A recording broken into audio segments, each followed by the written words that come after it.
സൗദിയിലെ തബൂക്കിൽ സ്കൂളുകളുടെ പ്രവർത്തന സമയത്തിൽ മാറ്റം വരുത്തി. തണുപ്പ് വർദ്ധിച്ചതോടെയാണ് പുതിയ സമയക്രമം. ക്ലാസുകൾ രാവിലെ 9 മണിക്ക് ആരംഭിക്കും. വിദ്യാഭ്യാസ അതോറിറ്റിയാണ് ഇക്കാര്യം അറിയിച്ചത്.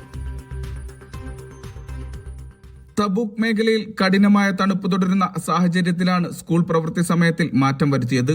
വിദ്യാർത്ഥികളുടെ സുരക്ഷ മുൻനിർത്തിയാണ് വിദ്യാഭ്യാസ ഡയറക്ടറേറ്റ് പുതിയ സമയക്രമം പ്രഖ്യാപിച്ചത്. ജനുവരി 4 മുതൽ 9 വരെയുള്ള ദിവസങ്ങളിലാണ് മാറ്റം.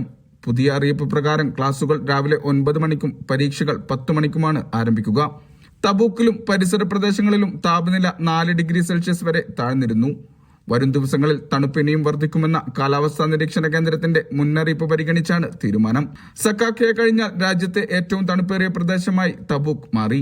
കാലാവസ്ഥ അനുയോജ്യമായ സമയങ്ങളിൽ അധ്യയനവും പഠനവും എളുപ്പമാക്കാൻ പുതിയ സമയക്രമം സഹായകമാവും. Sabith Saleem, media 1, Jeddah.